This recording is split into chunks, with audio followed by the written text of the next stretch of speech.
and welcome to the love that. Perfect. Again, hello and welcome to the 2020 virtual night out for safety and liberation hosted by Southern Orchard Civic Association in partnership with the Ella Baker Center for Human Rights. My name is Donna Hughes and I'm the Civic Association treasurer. And because we want to give our center as much time as she needs and that we want her to take, I'm going to keep all of my opening remarks very short. You should be aware that this session is being recorded live and you will be able to access this tomorrow, October 7th, on the Southern Orchard Civic Association YouTube channel. During today's session, if you need closed captioning, please press the button at the bottom of the Zoom screen. Because of the shortened time, if you have questions that we are unable to address, please use the Google sign up form that has been posted in the chat and add your comments there so that Kayla will have an opportunity to respond to you later on. We will also provide this link at the end of the session. And now I want to introduce our presenter for this time, Kayla Merchant, who is a longtime community organizer who lives on the south side of Columbus. She is a former Civic Association president and former South Side Area Commissioner. Bravo to you, Kayla. Thank you, Miss Donna. Kayla has focused the last 2 years on providing feedback to the Mayor's Safety Advisory Commission and is currently working on the Franklin County prosecutor's race to ensure police officers are held accountable for civilian killings. In other words, Kayla is passionate about criminal justice reform, and it is with my great pleasure that I introduce Kayla Merchant. Thank you, Miss Donna. I really appreciate you. Hi, everyone. Thank you so much for letting me join you all tonight. My name is Kayla Merchant, as Miss Donna said, and I've been a Southside resident for just over 10 years now. Southern Orchards is my home, and I'm passionate about the ways in which we can reimagine and continue to redefine what safety is to our community. Safety to me is so many different things. It's porch conversations with my neighbors while their kids play in our yards during the warm months. It's knowing if I have an emergency or if they do, we can knock on each other's doors no matter the hour. It's knowing my friends and neighbors are going to be treated equitably under the law, regardless of the color of their skin or their socioeconomic status, or both. And I can attest, we have a problem because that's not what's happening right now in Franklin County. Black and brown folks are receiving disproportionately higher charges than white individuals. We saw this up close and personal during the events of the uprising over the course of the last several months. Black and brown protesters were hit with felonies, while the white protesters received misdemeanors. This has got to stop. There are numerous arguments surrounding voting and whether or not it's harm reduction and so many other things. Listen, I'm not here to talk about that today because I'm not an academic expert on it, and I'm not here to say any one path is the right path or the path for you. I will always encourage you to vote, but it is ultimately a personal decision, and I respect that. And I hope that it's one that you take very seriously. What I do know is that we have revolutionaries who are fighting day in and day out on the path to abolition, an idea turned reality that sets us firmly on the path to freedom and liberation for all people. Voting for a prosecutor may seem counterintuitive to pushing for abolition, I know. A prosecutor, after all, works with law enforcement to prosecute crimes of all types, from murder to public corruption. At this event, I cannot tell you how to vote. I'm absolutely happy to tell you how to vote outside of this event, though. But what I can do is tell you that the incumbent, in his 24 years in office, a Republican, he has not one single time indicted a police officer for murdering a civilian. So many families, parents, grandparents, siblings, children, cousins, friends, and more have all gone without justice because of the unwillingness of Ron O'Brien to stand up to the FOP and CPD and indict cops for killing folks. we have another option on our ballot this year. Make sure you review that ballot closely. We can expand drug courts to decriminalize addiction. We can expand diversion programs to make sure that our kids get counselors, not cuffs. We can make a community-based crisis stabilization center to make sure that when folks are experiencing a mental health crisis, they're not further subjected to trauma by being incarcerated. Again, I can't tell you how to vote at this event, but I don't think it's too much to say to look me up on Facebook under Kayla Merchant. I'm more than happy to have lengthy discussions about who I'm casting my ballot for in the Franklin County prosecutor's race. CPD and FOP need to know that they're on notice, and the time of their having the freedom to do whatever they want without repercussions is coming to an end. I really appreciate all of you being here tonight.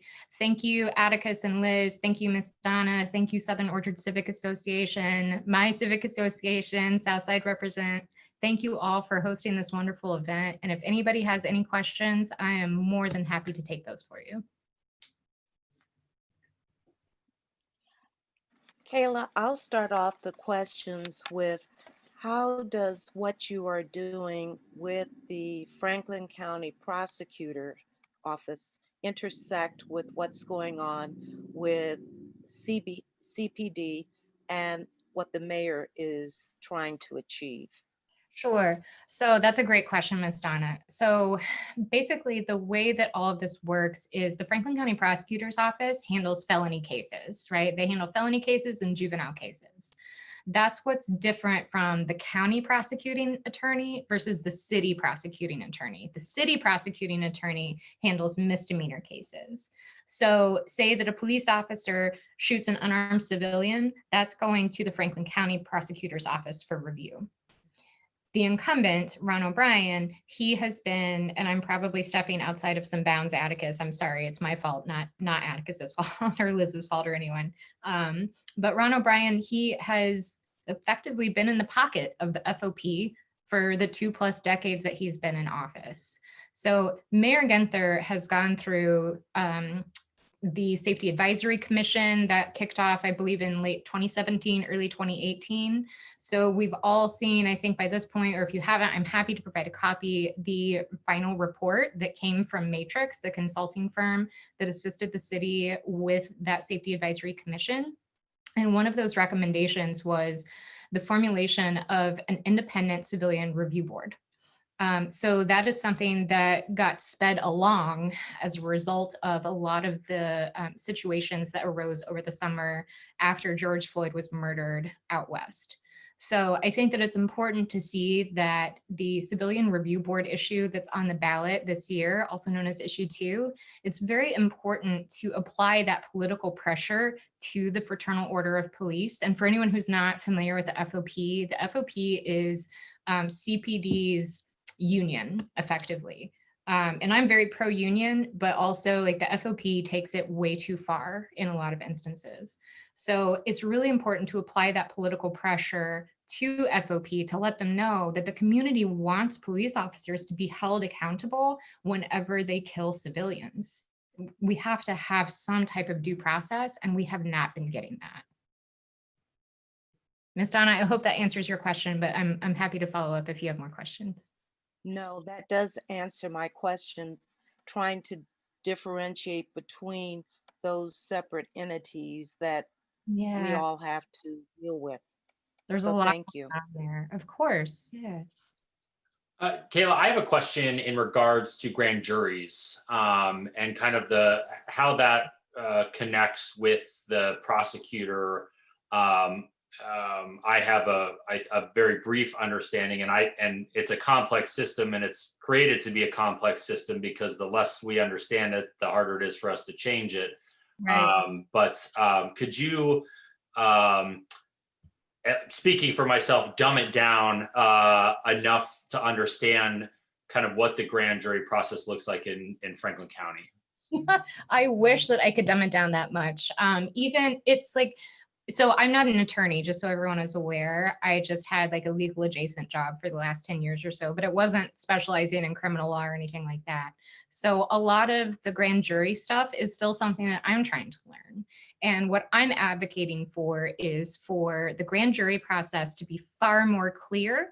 That way citizens understand what the heck is going on and have a better idea of what to expect whenever it comes to these grand jury processes. Because I know that some of the police killings of civilians that we've seen here in Franklin County or here in Columbus, those grand jury proceedings, they're secret.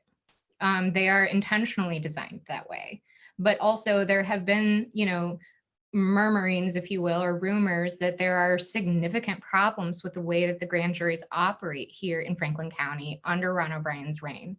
So that's something that I am really committed to, that Gary, I shouldn't even say the candidate's name for C3 purposes, but that Ron O'Brien's opponent is committed to, is making sure that there is some type of at least explanation that a layperson like us can understand in terms of how that grand jury process works. I know that's not a good enough answer, but that's all I've got because I'm still learning too, honestly. It's okay, I understand. Absolutely. Thank you.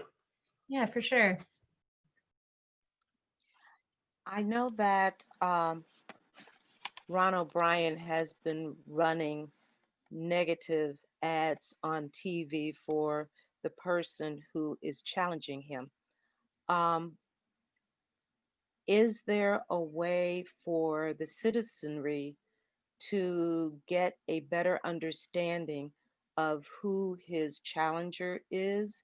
Because I think, and this is not the first time he's done that, he's done this for a number of years. Yeah. And unfortunately, it says more about what he doesn't do as opposed to what he thinks other people have done. So is the challenger able to counter that? Because I think that the advertisement is very inflammatory and is going to create a negative image on people because of the subject matter. Yeah, absolutely. That's a really good point, Miss Donna. I was actually just chatting with a few of our elders in the Black clergy community about this, in terms of like getting over some talking points, kind of explaining why this ad is just flat out false. So by this point in time, if you watch a lot of TV, or if you watch any TV at all, I'm sure you've seen the ad. Effectively, Ron O'Brien is calling his challenger, Gary Tyack. He's saying that, he's helped release a pedophile. That's flatly untrue.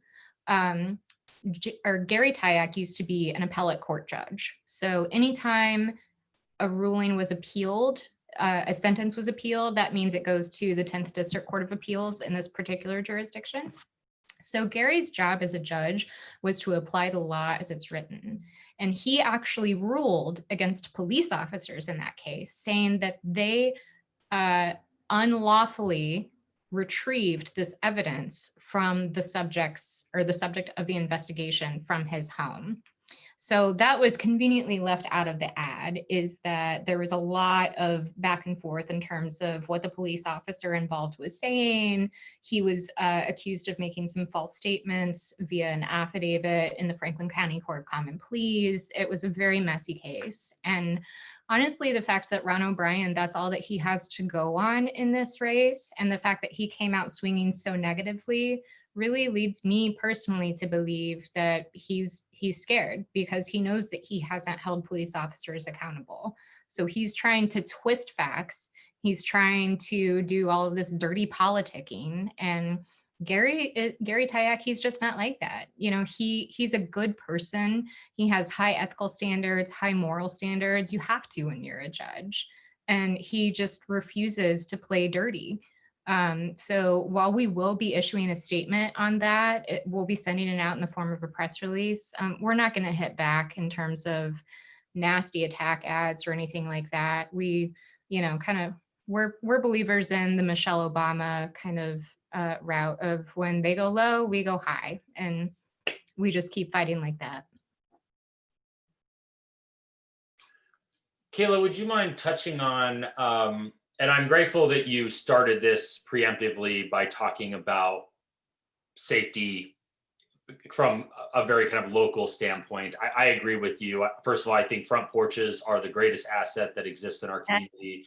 I know that you utilize your front porch to meet with and hold space with people, and I couldn't agree more. Safety means a lot of different things for a lot of different people. With that being said, what I want to find out is when we talk about injustice in our communities at the hands of the criminal justice system, which it can mean police, it can mean courts, it can mean a lot of different things. It feels as if the prosecutor kind of in many ways sort of sets the precedent for those who are policing our communities, in that, if you have kind of a tough on crime, which is even a term in itself that needs redefined, that that kind of sets a standard for police. If there's a tough on crime prosecutor, you're going to have cops who are police officers or folks in our communities who are kind of looking to police whatever they can, and that role of prosecutor is kind of a figurehead sort of for this local criminal justice system. Yeah, I can see how it would appear to be a figurehead. And I would say that the reason that seems to be the case is because the incumbent has been in office for 24 years. I'll be honest, I'll be 34 in January. So he's been in office most of my life. I find that personally to be absolutely ridiculous. Our society has changed exponentially just in the last 5 years, never mind the last nearly 30 years. So I think whenever we are thinking in terms of what are police who are out, what are cops who are out there on the beat, who are out there in the streets every day, like what are they thinking? Who are they looking to for leadership, or who are they looking to in terms of what is okay or what isn't okay? I think that there's been kind of just like this overarching situation of understanding in that people are like, oh, it's okay because Ron O'Brien has our back, or the Franklin County prosecutor has our back. We can do better, and we need to do better. Ron O'Brien has not done anything that I can think of. And please, if someone has information on this, let me know. But he has not done anything for our Black and our Brown communities, for our disadvantaged communities who are socioeconomically disadvantaged, et cetera, and so forth. So whenever we're looking at it holistically speaking, I think it's really important to keep in mind the fact that Ron O'Brien is maintaining the status quo. And the status quo is no longer working for us. It hasn't been working for us in 20 years, but people are too afraid to change it. But this year, we have the opportunity to change it, and we need to make sure that we take every single type of advantage of that we can. Yeah, that's well said. And I know there's a lot more that could be said on that, but so thanks for putting it. Don't let me steal the show. No, thanks for putting it shortly. But is there somewhere that two questions? One, if somebody wants to educate themselves more, because this is a tidbit into the role of a prosecutor, is there somewhere where you recommend where someone can go to find out more information about the role of a prosecutor, like any studies or places you'd recommend? And two, where might we go to learn a little bit of information about the candidates who are running this year, to read up on them before we go and cast our vote?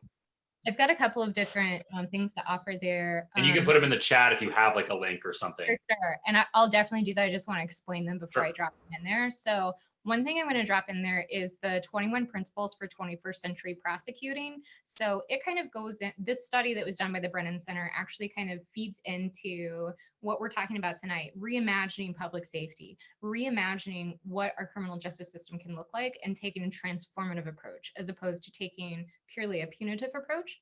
So I'll drop that study in the chat. It's some really interesting reading. It was really eye-opening for me, and it's something that Gary Tyack formed his platform off of. In addition to that, I'll drop in Gary's website. It has his kind of like biography. It has his platform, kind of where he stands on all the issues, et cetera, and so forth. And I'm also happy to drop Ron O'Brien, the incumbent. I'm happy to drop his link in there as well to his website, just so everyone can really compare and contrast and make sure that they're getting all the information that they want. Also happy to drop a link to Ballotpedia in the chat. That way people kind of have some statistics to back all of that stuff up. Does that sound good to you, Atticus? Awesome.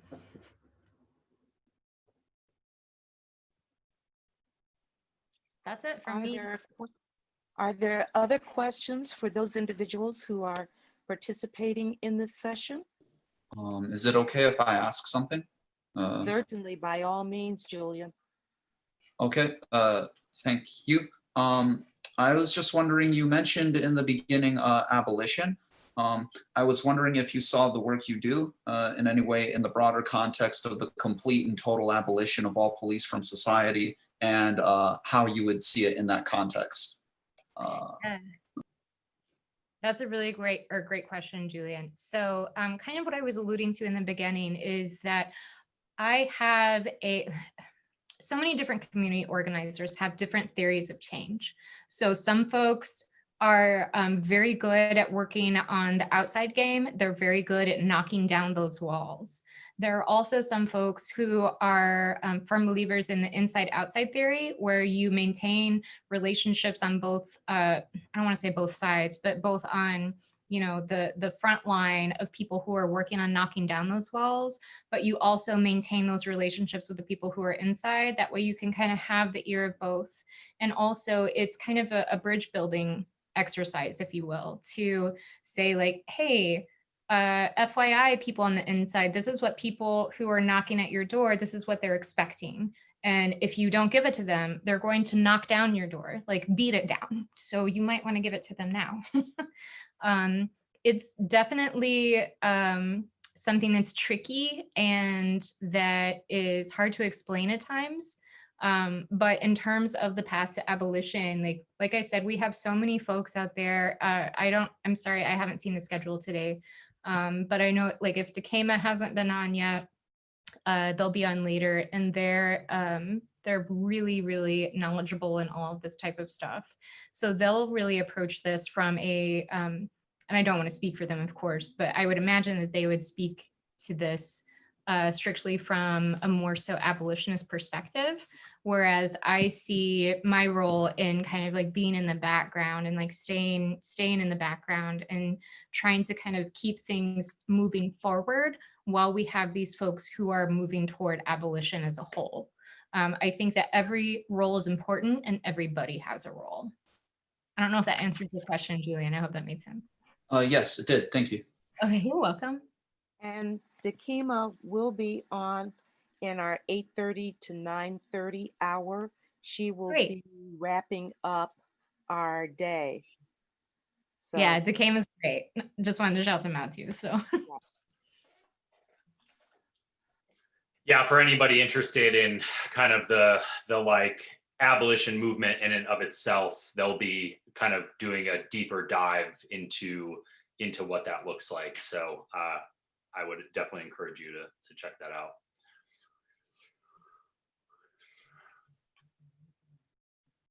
Are there other questions?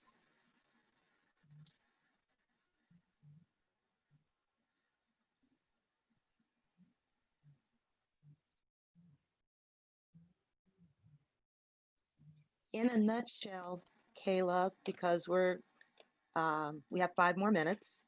I'm gonna drag this out till 5:15. But are there any other areas besides the prosecutors run that we should be aware of? What other elements of the court system should we begin to pay special attention to? Because one of the things I've learned over the years is that you need to know who's sitting in the judge's seat, because that's the person who ultimately casts that final condemnation or release if you are caught up in the system. So what other areas should we be concerned of as it relates to our local judiciary? I'm so glad you asked, Ms. Donna. Thank you for asking that question. this is something that I've been chatting with some friends of mine about for a while, just how critical these judicial races are.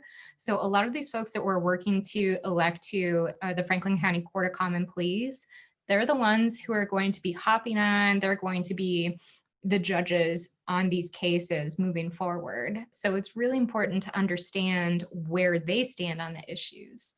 And in addition to that, and I will say even more importantly, all judicial races matter, but the Supreme Court of Ohio, we've got a couple of folks who are up there right now, Ms. Jennifer Bruner and John O'Donnell, almost forgot his name. They are running for the Supreme Court seats with the state of Ohio right now. And I cannot reiterate how important it is to have progressive folks on the Supreme Court of Ohio whenever it comes to some of these unconstitutional laws that we're seeing come out of the General Assembly, or that we've seen our governor try and pass, things of that nature over the last several years. It's the Supreme Court of Ohio that is our protection mechanism. And that's why it's so important that we chime in, because this is not just the city of Columbus, this is not just Franklin County, this is the entire state, and it applies to all of us, whether we're in Cleveland or Dayton or Cincinnati or Toledo or Youngstown, Athens, wherever. So I just really want to encourage folks to really look at those judicial seats. This is about more than a presidential election. Even though this is a massive presidential election, there are so many other things that are on the ballot that are also incredibly important, because all politics are local. And exactly. And these politics that you're looking at, these statewide races, these countywide races, these citywide races, these issues, whether it's issue 1, issue 2, issue 8, wherever you live in Franklin County, all of these things will impact your day-to-day life in a massive, massive way. And I cannot stress how important it is to research those issues and research those candidates. So I'm glad you brought that up, Ms. Donna. Thank you. You're quite welcome. I'm from Chicago originally, and the only mayor I ever knew was Richard J. Daley. And Oh, that wow. was his primary statement. He said, the national elections come around every 4 years, but every year something is coming up on the ballot. Someone is coming up on the ballot locally. So all politics are local. And I can't stress how important it is that we better educate ourselves and be more engaged, not just every 4 years. Yeah, well said. Well, I want to thank you, Kayla, so much for your presentation. I told you I was going to stretch it to 5:15. I can't believe that you did it. You did. Thank you so much, Miss Donna. Thank you, Atticus. Thank you, Liz, and my neighborhood. Thank you, Southern Orchards. Yeah, I'll leave it to you all. I actually have to go hop on another event, but I really appreciate you all making time. Thank you so much. Thank you. And as Kayla leaves, let me remind those of you who are still on that if you haven't already done so, to please take a moment to complete our Safety Is survey, and it will be posted in the chat. And a reminder that you can find a complete schedule of the remainder of today's events in the comments and on the Southern Orchards Civic Association's Facebook page. Our next presenter will be Minister Aaron Hopkins, and he will be sharing information about the Southside Neighborhood Leadership Academy. So I know that Atticus has last minute instructions for those of you who are going to want to carry on with Minister Hopkins. So I will turn the microphone over to Atticus to instruct us as to how to leave and come back in. Yeah, thanks, Donna. And I know Kayla jumped off, but thanks again, Kayla. Yeah, just want to remind you, Minister Hopkins, who is both a minister of Family Missionary Baptist Church here in Southern Orchards, will be coming here today, though, in his capacity representing the now Southside Neighborhood Leadership Academy.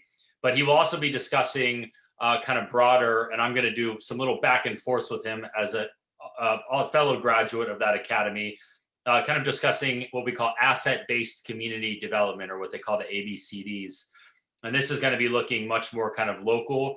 We're going to take the conversation away from I think, the criminal justice system for the moment, and kind of be discussing more of what we call the social determinants of health, which is access to food and housing and transportation, education, medicine. And on the South side, I think that we've kind of discovered through our existing residents a really remarkable way to engage this community, support this community, lift up this community, and continue to ensure that everybody in our community has the opportunities that they need to not just survive, but thrive. So Minister Hopkins is going to lead that session from 5:30 p.m. to 6:30 p.m., facilitated by Christian Goodrich, who is the chair of our Development and Planning Committee for the Southern Orchard Civic Association. What I'm going to do, however, though, is I am going to end this recording right now.